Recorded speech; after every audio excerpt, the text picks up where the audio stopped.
Good morning. എല്ലാവർക്കും London വിശേഷത്തിന്റെ മറ്റൊരു എപ്പിസോഡിലേക്ക് സ്വാഗതം. നമ്മുടെ ഇന്ത്യ ഇത്രയും ദാരിദ്ര്യമാണോ എന്നുള്ള ഒരു ടോപ്പിക്കിനെ കുറിച്ചിട്ട് സംസാരിക്കാം എന്ന് കരുതിയിട്ടാണ് ഇന്നിങ്ങനെ ഒരു വീഡിയോ ചെയ്യുന്നത്.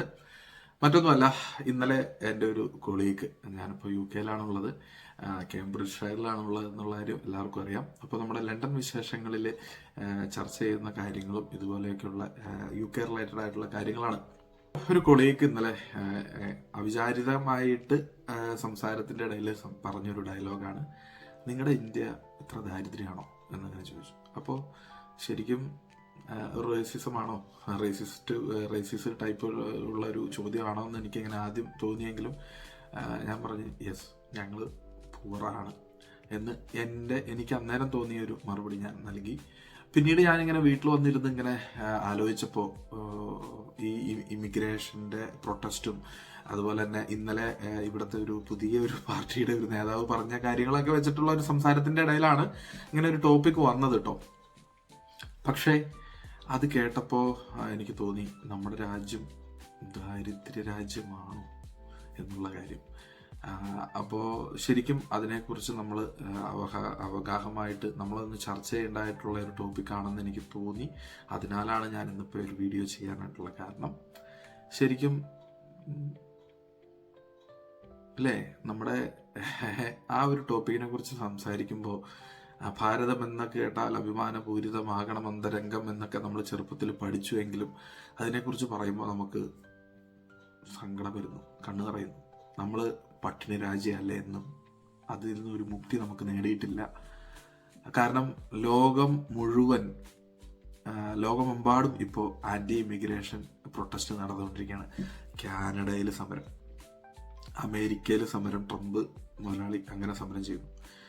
ഓസ്ട്രേലിയയിൽ കലാപം, ആളുകൾ നമുക്ക് ഇന്ത്യൻസിനെതിരെ കലാപങ്ങൾ അഴിച്ചുവിടുകയാണ്.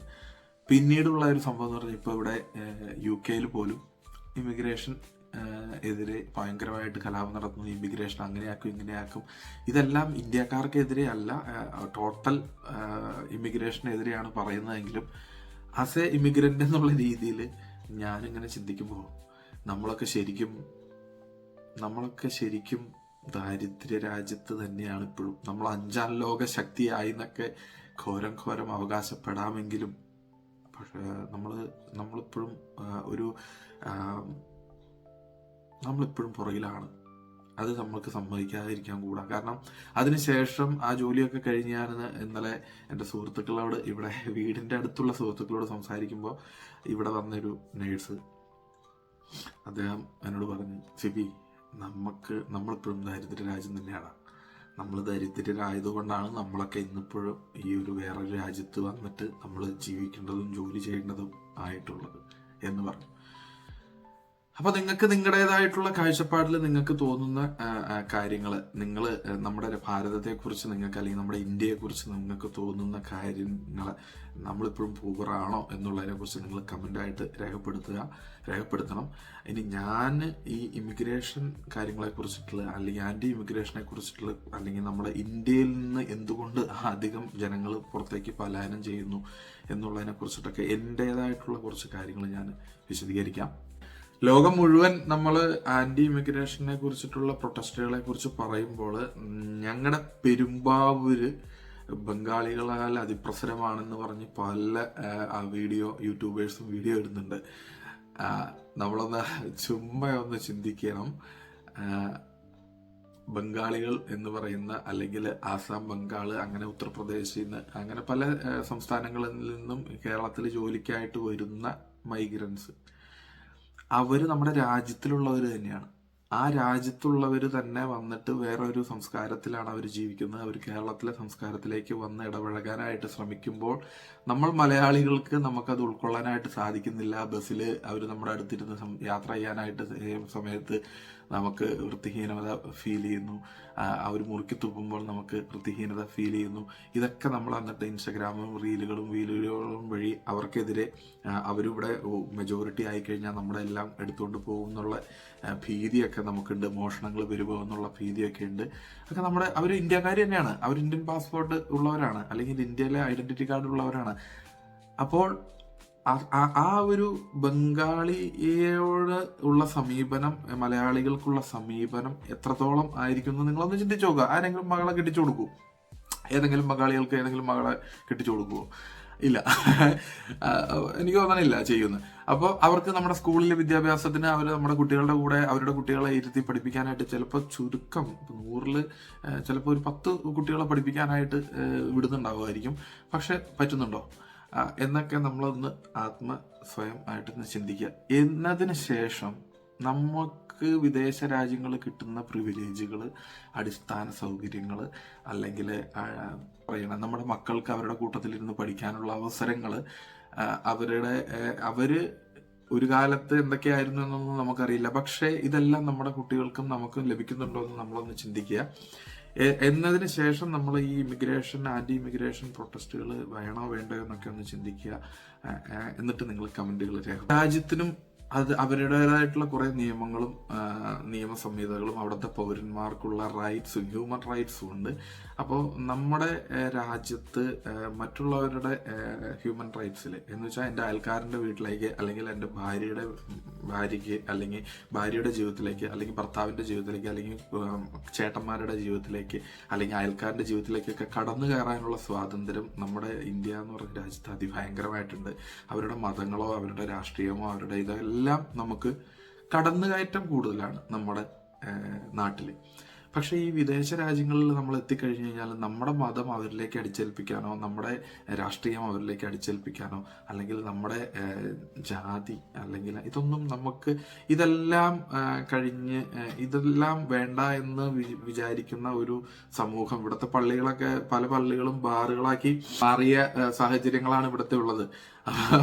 അങ്ങനെ ഒരു സമൂഹത്തിന്റെ ഇടയിലേക്ക് പല മതങ്ങളും വന്നിട്ട് അടിച്ചേൽപ്പിക്കാനായിട്ട് ശ്രമിക്കുമ്പോഴും, അല്ലെങ്കിൽ പല മതങ്ങളുടെ ഘോഷയാത്രകളും പ്രകടനങ്ങളും ശക്തി പ്രകടനങ്ങളൊക്കെ റോഡുകളിലേക്ക് ഇറങ്ങിയപ്പോഴും ഒക്കെ മടുത്തു എന്ന് വേണമെങ്കിൽ പറയാം. അതുകൊണ്ടൊക്കെ ആയിരിക്കാം ചിലപ്പോൾ ഈ ഒരു ഇമിഗ്രേഷൻ പ്രൊട്ടസ്റ്റുകളൊക്കെ ഉണ്ടാകാനുള്ള സാഹചര്യങ്ങൾ. അതൊക്കെ ആയിരിക്കും അതിനുള്ള വളം. ഇത് ഒരു ദിവസം കൊണ്ടൊന്നും ഉണ്ടായി വന്നല്ല, വർഷങ്ങളോളം ഉണ്ടായി വന്നിട്ടുള്ള കാര്യങ്ങളായിരിക്കാം എന്ന് എനിക്ക് തോന്നുന്നു.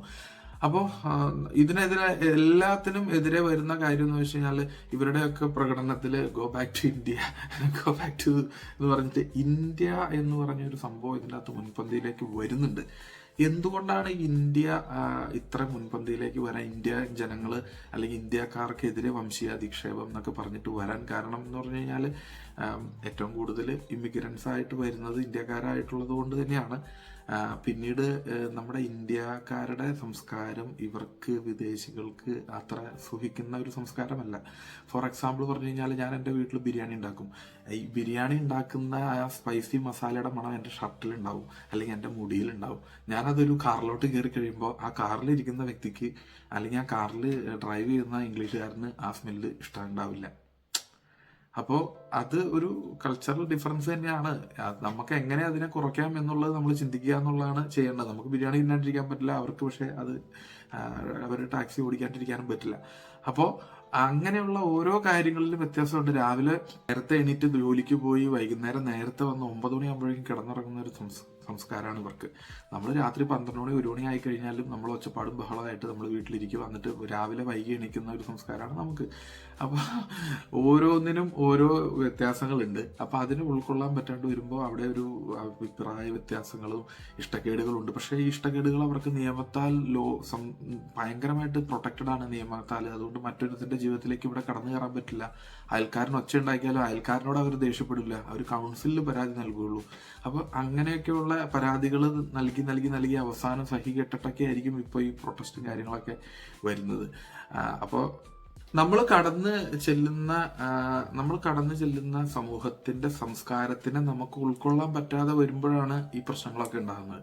അപ്പൊ ഞാനിവിടെ വന്നു, എനിക്ക് ഇവിടുത്തെ സംസ്കാരം ഉൾക്കൊള്ളാൻ സാധിക്കുന്നില്ലെങ്കിൽ നമ്മളിലേക്ക് ഒതുങ്ങുക എന്നുള്ളതാണ് എനിക്ക് ചെയ്യാൻ പറ്റുന്ന കാര്യം. ഞാനത് എൻ്റെ അയൽക്കാരനിലേക്ക് അടിച്ചേൽപ്പിക്കാനായിട്ട് ശ്രമിച്ചു കഴിഞ്ഞു കഴിഞ്ഞാൽ ഭയങ്കരമായിട്ട് പ്രശ്നങ്ങളുണ്ടാവും. അപ്പോൾ അതിൻ്റെയൊക്കെ ആഫ്റ്റർ എഫക്റ്റുകളാണ് ഈ നടക്കുന്നതൊക്കെ. ഫോർ എക്സാമ്പിൾ പറഞ്ഞു കഴിഞ്ഞാൽ ഇപ്പോൾ കഴിഞ്ഞ ദിവസം ഞങ്ങളുടെ വീട്ടിൽ ഇവിടെ 2 കൊച്ചുങ്ങൾ വന്നു. ആ 2 കൊച്ചുങ്ങൾ ബൈബിള് വേദവചനത്തെക്കുറിച്ച് പറയാൻ വേണ്ടിയിട്ടാണ് ഇവിടെ ബുക്ക്ലെറ്റ് തരട്ടെ എന്ന് ചോദിച്ചുകൊണ്ട് വന്നു. അതുപോലെ മലയാളിയുടെ അടുത്തേക്ക് വന്ന എന്ന പോലെ അതൊരു ഇംഗ്ലീഷുകാരൻ്റെ വീട്ടിലേക്ക് ഒരുപക്ഷെ ചെന്ന് കഴിയുമ്പോൾ ഈ ബൈബിളും കാര്യങ്ങളൊക്കെ മടുത്ത് ഇവർ പള്ളിയൊക്കെ ബാറൊക്കെ ആക്കി മാറ്റി അമ്പലവും വേണ്ട ഇതും വേണ്ട ഒന്നും വേണ്ട, കാരണം ഇതൊരു ക്രിസ്ത്യൻ രാജ്യമായിരുന്നു. അപ്പോൾ അതുകൊണ്ട് ഇവിടെ അമ്പലമൊന്നും പണ്ടുണ്ടായിരുന്നതല്ല. അപ്പോൾ ഇവിടെ അമ്പലമൊക്കെ മേടിച്ചിട്ട് രാവിലെ മണിയടിയും തുടങ്ങി കഴിഞ്ഞാൽ അവർക്ക് സഹിക്കൂ? നിങ്ങളൊന്ന് ചിന്തിച്ച് നോക്കുക. അതുപോലെ തന്നെ ഇവിടെ മുസ്ലിം രാജ്യമൊന്നും ആയിരുന്നില്ല ബ്രിട്ടൻ. അപ്പോൾ ഇവിടെ മുസ്ലിംസ് കറുത്ത ഉടുപ്പൊക്കെ ധരിച്ചുകൊണ്ട് മറ്റേ ബസ്സിൽ കയറിയിരിക്കുകയാണ്, ഫുള്ളായിട്ടൊരു കറുത്ത വസ്ത്രം ധരിച്ചുകൊണ്ടിരിക്കുമ്പോൾ ചിലപ്പോൾ അവർക്കത് മാനസികമായിട്ട് അവർക്ക് ഒന്നും ഉൾക്കൊള്ളാൻ പറ്റണ്ടാവില്ല. അതുകൊണ്ടൊക്കെയാണ് പല രാജ്യങ്ങളും ഇതെല്ലാം നിരോധിക്കുകയും പല നിയമങ്ങളും കൊണ്ടുവരുന്നത്. അപ്പോൾ അതിൻ്റെയൊക്കെ ഒരു ഒരു ഒരു പ്രത്യാഘാതങ്ങളാണ് ഈ നടക്കുന്നത്. നമ്മുടെ രാജ്യത്തുനിന്ന് ഇമിഗ്രൻസ് ഇത്രയധികം ഇമിഗ്രേഷൻ പുറത്തേക്ക് ഇമിഗ്രൻ്റായിട്ട് പുറത്തോട്ട് പോകാനുള്ള ഒരു പ്രധാന കാരണം നമ്മുടെ രാജ്യത്ത് അടിസ്ഥാനപരമായിട്ടുള്ള ഒരു വികസനവും വന്നിട്ടില്ല. കഴിഞ്ഞ 19 കൊല്ലം 47 സ്വാതന്ത്ര്യം കിട്ടിയിട്ട് ഇത്രയും വർഷങ്ങൾ എടുത്തു കഴിഞ്ഞിട്ട് പോലും, കാരണം നമ്മളെ അത്രയും ഇവര് സ്ക്യൂസ് ചെയ്ത് നമ്മളെ കൊടിയ ദാരിദ്ര്യത്തിലാണ് ഇവർ പോയത്. ആ കൊടിയ ദാരിദ്ര്യത്തിൽ നിന്ന് നമ്മൾ ഉയർത്തെഴുന്നേറ്റ് വരാനായിട്ട് നമ്മുടെ അഴിമതി നമ്മുടെ രാജ്യത്ത് സാധിച്ചിട്ടില്ല. അഴിമതിയാണ് മെയിൻ റീസൺ. നമ്മൾ ഈ പട്ടിണി ഇങ്ങനെ ഇത്രയധികം എൻ്റെ രാജ്യത്ത് സ്വന്തമായിട്ട് ഇവിടെ എന്നോട് പലരും ചോദിച്ചിട്ടുണ്ട്, സിബി നിങ്ങളുടെ ഇത്ര ബ്യൂട്ടിഫുൾ ആയിട്ടുള്ള ഒരു രാജ്യത്ത് ഒരു സംസ്ഥാനത്ത് നിന്ന് നിങ്ങൾ ഇവിടേക്ക് വന്ന് നിങ്ങൾ പൊട്ടന്മാരാണോ എന്ന് ചോദിച്ചിട്ടുണ്ട്. ശരിക്കും ഈ സായിപ്പുമാര് നമ്മുടെ ദിസ് ഈസ് അവർ കേരള കൊടുക്കുമ്പോൾ അവർ ചോദിക്കുന്നുണ്ട്, നിങ്ങൾ ഇത്രയും മനോഹരമായിട്ടുള്ള ഒരു രാജ്യത്ത് നിന്ന് എന്തിനാണ് ഇവിടെ വന്ന് കിടക്കുന്നത് എന്ന് അവർ ചോദിച്ചിട്ടുണ്ട്. അപ്പോൾ നമ്മുടെ മനസ്സിലെ ദാരിദ്ര്യം കൊണ്ടാണ് നമ്മൾ ഇങ്ങോട്ട് പോന്നേക്കണേ. നമുക്ക് നമ്മുടെ ഉള്ളിൽ കേരളത്തിലുള്ള കാര്യങ്ങൾ പലതും കൊള്ളാനായിട്ട് സാധിക്കാത്തതുകൊണ്ടാണ് നമ്മൾ ഇവിടേക്ക് വന്നിട്ടുള്ളത്. കാരണം സായിപ്പിന്റെ രാജ്യത്തിൽ നമ്മൾ വന്നു കഴിഞ്ഞാൽ നമ്മുടെ പട്ടിണിയൊക്കെ മാറും, എല്ലാം നമ്മൾ രക്ഷപ്പെടും എന്നുള്ള, കൈ നിറച്ചും പൈസ കിട്ടും എന്നുള്ളൊരു മിത്ത്, അല്ലെങ്കിൽ നമ്മൾ എന്താ പറയണ നമ്മുടെ രാജ്യം എന്നും മോശമാണ്, മറ്റുള്ളവരാണ് പെർഫെക്റ്റ് എന്നുള്ളൊരു അടിമ സംസ്കാരം പണ്ട് മുതലേ നമ്മളിലേക്ക് അടിച്ചേൽപ്പിച്ചിട്ടുണ്ട്. നമ്മുടെ കാരണന്മാരിലേക്ക് അടിച്ചേൽപ്പിച്ചിട്ടുണ്ട്. അത് ഹെറിഡിറ്ററി ആയിട്ട് നമുക്ക് കിട്ടിയിട്ടുണ്ട് ആ ഒരു അടിമ സംസ്കാരം. ഇവിടെ വന്നാലും നമ്മൾ ജോലി എടുത്തിട്ടാണ് ജീവിക്കുന്നത്. നാട്ടിലായാലും നമുക്ക് ജോലി എടുത്താൽ ജീവിക്കാം, നമുക്ക് പട്ടിണി ഇല്ലാതെ ജീവിക്കാം. നിങ്ങൾ ചിന്തിക്കുവാണെങ്കിൽ ഒരു 3 ബെഡ്റൂം വീടിൽ ഒരു ടോയ്ലറ്റും വെച്ചുകൊണ്ടാണ് ഇവർ ഇന്നും ജീവിക്കുന്നത്. ഇവർ അതുകൊണ്ട് സംതൃപ്തിയാണ്. നമ്മളിവിടെ നമ്മുടെ നാട്ടിൽ 3 ബെഡ്റൂം എന്ന് പറഞ്ഞാൽ 3 ബെഡ്റൂം അറ്റാച്ച്ഡ് ബാത്റൂമുകൾ ഉണ്ടാവും. എന്നിട്ട് അവര് നമ്മൾക്ക് നാട്ടിലുള്ള സൗകര്യങ്ങൾ പോരാ എന്ന് പറഞ്ഞ് നമ്മൾ ഇമിഗ്രന്റ് ആയിട്ട് വേറെ രാജ്യത്തേക്ക് പോരുകയാണ്. അപ്പൊ നമ്മുടെ രാജ്യം ദാരിദ്ര്യത്തിലാണോ എന്ന് ചോദിച്ചു കഴിഞ്ഞാൽ നമ്മള് പല കാര്യങ്ങളിലും നമ്മൾ ദാരിദ്ര്യരാണ്. പക്ഷെ പല കാര്യങ്ങളിലും നമ്മൾ ഇവരെക്കാളൊക്കെ ഫാർ ബെറ്റർ ആണ്. ഒരു ഇന്ത്യക്കാരനോ അല്ലെങ്കിൽ ഒരു ഇമിഗ്രന്റോ വിദേശ രാജ്യത്ത് ഉണ്ടാക്കുന്ന ഒരു പ്രശ്നം ആ മൊത്തം സമൂഹത്തിനെയാണ് ചിത്രീകരിക്കുക. അപ്പോൾ നമ്മൾ എത്രത്തോളം നല്ലത് ചെയ്തു, മലയാളി നഴ്സുമാരെല്ലാം നല്ല സർവീസ് ചെയ്തു, മലയാളികളെല്ലാം നല്ല വൃത്തി മെനയുള്ളവരാണെന്ന് പറഞ്ഞിട്ടൊരു കാര്യമില്ല. നമുക്കത് അവകാശപ്പെടാതെ മാത്രമേ ഉള്ളൂ.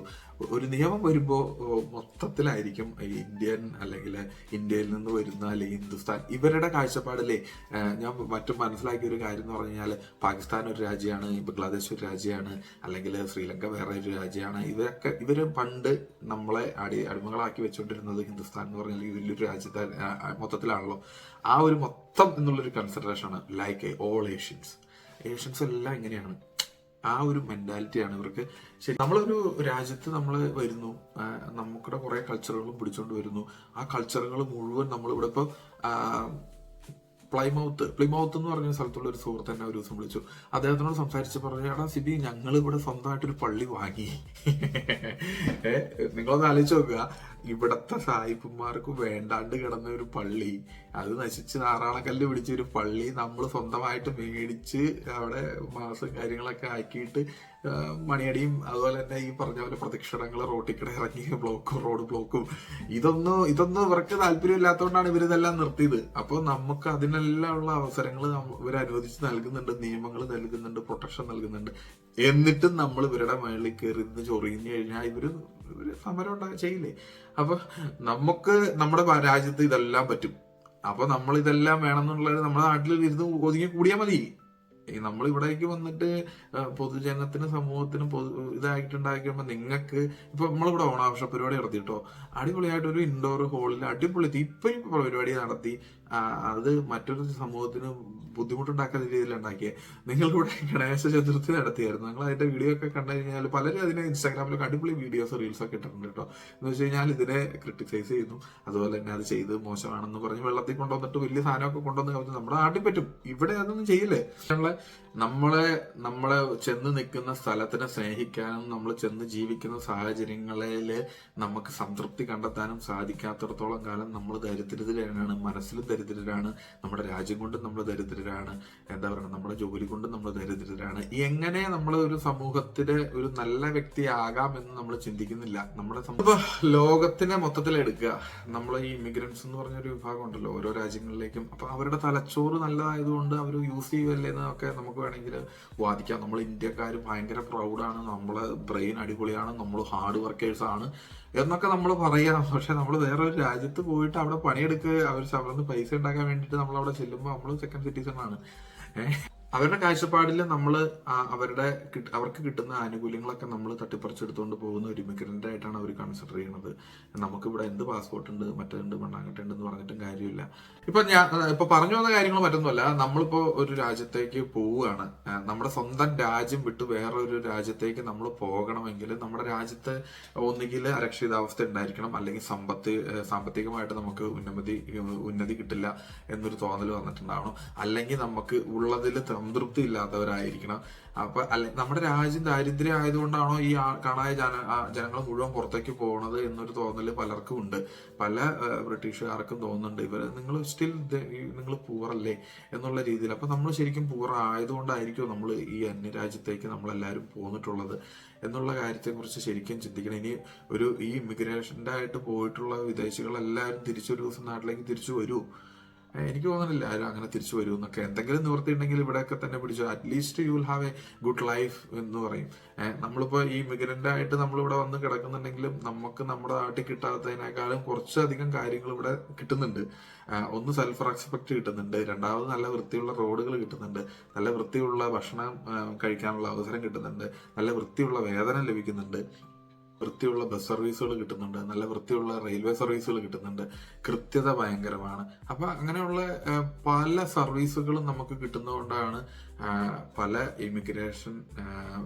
ഇമിഗ്രന്റ് ആയിട്ട് പുറത്തേക്ക് പോയിട്ടുള്ളവരും തിരിച്ചു വരില്ല എന്നുള്ള തീരുമാനവും തിരിച്ചു വരാത്തവരും പുതിയ തലമുറയായിട്ടുള്ള കൊച്ചുങ്ങളായിട്ട് ജനിച്ചു വളർന്നവർ, വിദേശത്ത് ജനിച്ചു വളർന്നവരൊന്നും തിരിച്ചു വരുമെന്ന് തോന്നുന്നില്ല.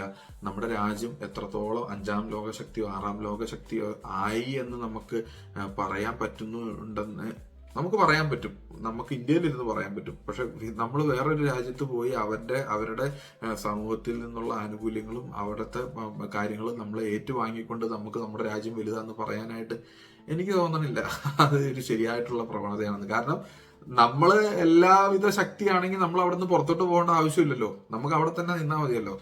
എന്തായാലും ഇന്ത്യ എന്ന രാജ്യം ദാരിദ്ര്യമാണോ എന്നുള്ളതിനെ കുറിച്ച് നിങ്ങൾ കൃത്യമായിട്ട് കമന്റ് എഴുതുക.